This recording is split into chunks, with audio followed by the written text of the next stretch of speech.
Assalamualaikum warahmatullahi wabarakatuh. Para siswa sekalian yang saya hormati, pada kesempatan hari ini kita akan belajar tentang gerak pada tumbuhan. Nah, kita tahu bahwasanya salah satu ciri makhluk hidup adalah bergerak. Gerak pada tumbuhan itu respon dari adanya rangsang dari luar. Nah, berdasarkan ada tidaknya rangsang dari luar, maka gerak pada tumbuhan terbagi menjadi tiga. Yang pertama ada gerak higroskopis, yang kedua gerak etionom, dan yang ketiga adalah gerak endonom. Nah, apa saja pengertian dan contoh-contoh dari gerak higroskopis, etionom, dan endonom? Maka kita ikuti penjelasan berikut ini. Yang pertama ada gerak higroskopis. Gerak higroskopis adalah gerak tumbuhan yang terjadi diakibatkan adanya perubahan kadar air. Nah, perubahan kadar air yang tidak merata pada sel ini terjadi pada sel-sel pada tumbuhan yang sudah tua. Di antaranya adalah pada buah yang sudah dewasa. Nah, kebetulan contoh di sini ada buah kapas yang sudah tua, maka akibat perbedaan kadar air sehingga proses pengerutan itu tidak merata sehingga membuat kapas ini akhirnya membuka. Terjadi juga pada tanaman kolong-kolongan juga sama. Ada tanaman buah apapun yang membuka bijinya sehingga keluar. Pada tanaman kacang-kacangan itu juga termasuk gerak higroskopis. Itu tentang gerak higroskopis. Intinya adalah perubahan kadar air. Selanjutnya kita akan lanjutkan tentang gerak etionom. Nah, apa itu gerak etionom?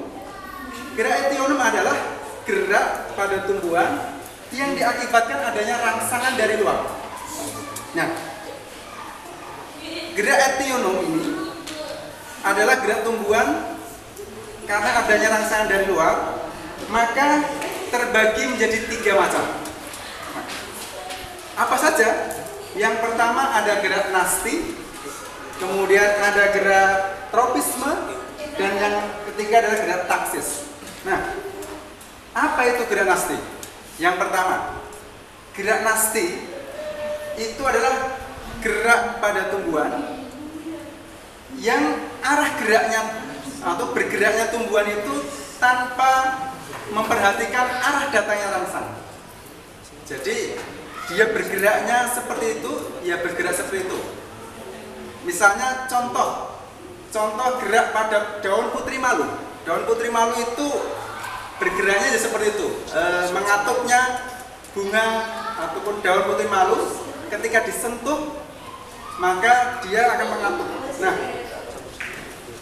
kemudian jadi tidak terpengaruh dari mana datangnya rangsang. Entah itu datangnya rangsang dari kiri, dari kanan, dari depan, dari belakang. Pokoknya bergeraknya seperti itu. Kalau mengatup ya mengatup seperti itu. Nah, berdasarkan macam-macam rangsangnya, gerak nasti ini ada beberapa. Yang pertama adalah gerak nasti yang rangsangannya dari cahaya. Nah, ini disebut sebagai fotonasti. Foto itu berarti cahaya, nasti adalah gerak nasti. Nah, ini gerak nasti yang diakibatkan oleh rangsang cahaya. Kita lihat, ini contoh gerak nasti yang diakibatkan oleh rangsang cahaya. Ini ada gambar bunga pukul 4. Nah, bunga pukul 4 itu mekarnya itu ketika sore hari, ketika cahaya tidak terlalu panas, maka dia akan mekar. Ya kurang lebih pukul 4, maka disebut sebagai bunga pukul 4. Ini faktor datangnya karena rangsang cahaya. Nah, geraknya juga seperti itu. Jadi tidak dipengaruhi datangnya cahaya dari barat seperti itu. Ketika kita senterin misalnya ataupun pokoknya geraknya seperti membuka ya membuka. Itu yang pertama, fotonasti. Jadi nasti karena rangsangan cahaya. Kemudian yang kedua, ada gerak yang diakibatkan pengaruh suhu. Suhu itu dalam bahasanya adalah termo. Maka gerak yang nasti yang dipengaruhi oleh rangsang cahaya disebut sebagai termonasti. Nah, kita lihat contoh berikut ini. Ini ada bunga apa? Bunga tulip. Bunga tulip itu ada di Belanda ya, banyak ya. Karena penghasil bunga tulip itu akan mekar ketika suhunya sedang musim panas ya. Maka banyak bermekar, bunga tulipnya mekar, dipengaruhi oleh rangsang berupa suhu. Ini adalah nasti. Geraknya adalah mekar saja, jadi geraknya mekar, tidak dipengaruhi oleh dari mana datangnya rangsang. Kemudian yang ketiga, gerak nasti yang dipengaruhi oleh gelapnya, rangsang gelap ataupun terang. Jadi rangsang gelap atau terang, terutama rangsang gelapnya. Yang pertama, yaitu ada istilah gerak niktinasti.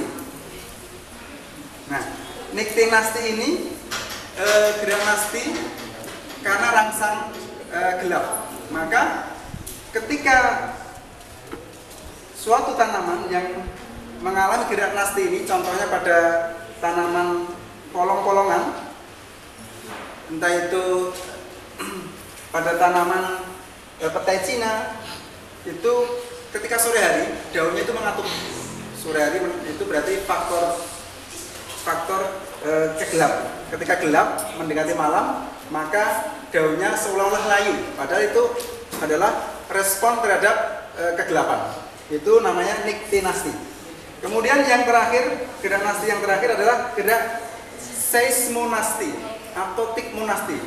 Seismo itu karena sentuhan ataupun getaran, kemudian nasti adalah gerak nasti, jadi karena disentuh.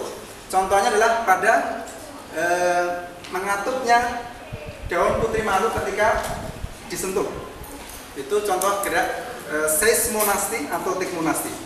Nah, itu adalah contoh-contoh dari gerak nasti. Jadi kesimpulannya lah, gerak nasti adalah gerak yang dipengaruhi oleh rangsang dari luar, tapi arah geraknya itu monoton ataupun konstan seperti itu terus. Jadi tidak dipengaruhi oleh arah geraknya, tidak dipengaruhi oleh arah datangnya rangsang. Kemudian gerak berikutnya yang masih dalam kategori gerak etionum, yang kedua adalah gerak tropisme. Nah, gerak tropisme ini adalah gerak pada tumbuhan dipengaruhi oleh rangsang dari luar, dan geraknya itu dipengaruhi, arah geraknya itu dipengaruhi oleh arah datangnya rangsang. Jadi contohnya kalau kita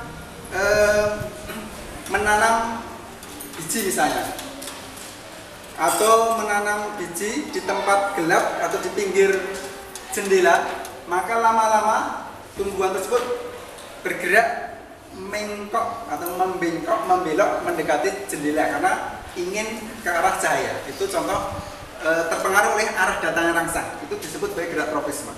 Maka berdasarkan rangsang, jenis rangsangnya, maka gerak tropisme ada beberapa hal. Ada berapa? Ada 1, 2, 3, 4. Yang pertama ada gerak fototropisme, yaitu gerak tropisme yang dipengaruhi oleh rangsang. Foto itu kan cahaya, berarti dipengaruhi oleh rangsang cahaya. Itu gerak fototropisme. Ini yang saya sampaikan tadi, ketika kita menanam biji di dekat jendela, maka arah tumbuhnya ini mengarah ke arah datangnya cahaya kan dari jendela. Ini contohnya gerak tropisme yang disebut dengan istilah fototropisme. Kemudian yang kedua ada yang disebut sebagai gerak geotropisme. Apa itu gerak geotropisme? Geo itu bumi. Jadi gerak tropisme adalah gerak tropisme yang dipengaruhi oleh pusat bumi atau gravitasi bumi. Maka ketika kita lihat contoh berikut ini ada tanaman tomat ini. Potnya kita balik seperti ini. Potnya dibalik, kemudian arah tumbuhnya ini daunnya nggak ke bawah, tetapi berlawanan dengan arah bumi. Maka ini disebut sebagai geotrofi geotropisme negatif karena berlawanan dengan arah pusat bumi. Sedangkan arah akar itu akan selalu menuju pusat bumi. Maka gerak akar itu disebut sebagai gerak geotropisme positif. Jadi ini adalah rangsang dari bumi, gravitasi bumi, termasuk geotropisme. Kemudian gerak tropisme yang berikutnya adalah rangsangnya berupa air. Air itu bahasa Latinnya adalah hidro, maka berarti gerak tropisme yang dipengaruhi oleh air disebut sebagai hidrotropisme. Kita lihat ini tanaman di pinggir hutan. Kita lihat akarnya, banyak akar yang ini menuju air ini, pertumbuhan akarnya. Karena apa? Karena dia akan bergerak, pertumbuhan tanaman itu akan bergerak menuju air. Maka ini adalah arah geraknya ditentukan oleh arah datangnya rangsang. Karena datangnya rangsang ini mendekati sumber rangsang, yaitu air. Ini disebut sebagai hidrotropisme. Kemudian yang terakhir adalah gerak tropisme karena faktor sentuhan. Kalau kita menanam kacang panjang atau buah anggur, itu kalau tidak ada tiang ataupun alat untuk merambat, maka dia akan tumbuhnya yang akan mendatar. Tetapi, karena rangsangan sentuhan kayu ini, sehingga dia akan melilit geraknya dan melilit kemudian ke atas. Ini adalah contoh gerak tikmotropisme. Nah, itu tentang gerak tropisme, intinya adalah dipengaruhi oleh rangsang dan arah geraknya adalah tergantung arah datangnya rangsang. Itu gerak tropisme. Kemudian berikutnya yang masih termasuk gerak etionom, gerak yang dipengaruhi oleh rangsang dari luar, itu adalah gerak taksis. Nah, gerak taksis ini adalah gerak berpindah tempat pada suatu organisme. Di sini ada euglena ataupun ganggang itu bergerak mendekati cahaya. Jadi kalau di air, maka dia seringnya tumbuh seringnya ke atas. Ketika kita gelap, dalam kondisi gelap, dia di bawah. Ketika kena sinar matahari, dia akan naik. Nah, gerak pindah tempat ini disebut sebagai gerak taksis. Kalau rangsang berupa cahaya, berarti cahaya bahasa Latinnya foto, berarti foto taksis. Nah, kemudian ada gerak yang rangsangnya kimia, gerak pindah tempat. Ini bagian dari tumbuhan, sel spermatozoid tumbuhan dari benang sari nanti akan bergerak ke mendekati ovum. Nah, ini gerak ini karena pengaruh senyawa kimia di dalam bakal buah ini, sehingga pengaruh kimia disebut sebagai gerak kemotaksis. Nah, itu adalah gerak etionom yang tadi kita sebutkan ada 3 macam. Yang pertama nasti, kemudian tropisme, kemudian taksis. Nah, kemudian gerak pada tumbuhan yang ketiga adalah gerak endonom. Gerak endonom ini adalah gerak yang tidak diketahui faktornya apa. Jadi faktornya apa, dia bergerak dengan sendirinya. Jadi belum diketahui faktornya. Dia bergerak belum diketahui faktornya. Yang pertama ada gerak protoplasma pada tumbuhan hidrilla.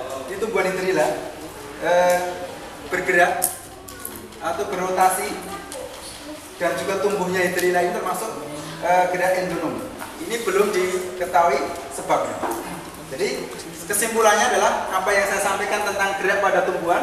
Gerak pada tumbuhan dibagi menjadi 3. Yang pertama gerak higroskopis, yang tadi karena faktor kadar air di dalam tumbuhan tersebut. Kemudian yang kedua adalah gerak etionom, ini adalah faktor rangsang dari luar. Kemudian gerak endonom itu gerak yang tidak diketahui penyebabnya.